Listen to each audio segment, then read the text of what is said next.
So this shark has performed overall really well. All I had to do to keep the suction going is to simply empty it before it got too overfull, keeping this metal cyclone assembly clean.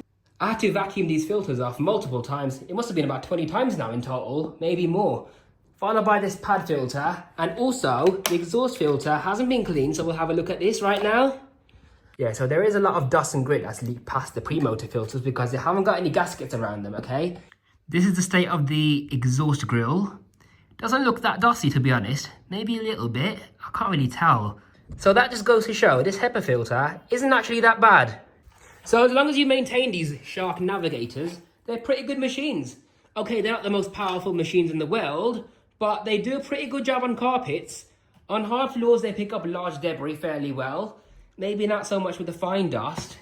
And they do struggle with heavy debris as well on hard floors, but overall, I'm really happy with the Shark Navigator Liftaway. Does it get the Powers approval?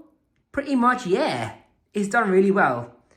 So I'm a huge fan of the Shark Navigator Liftaway.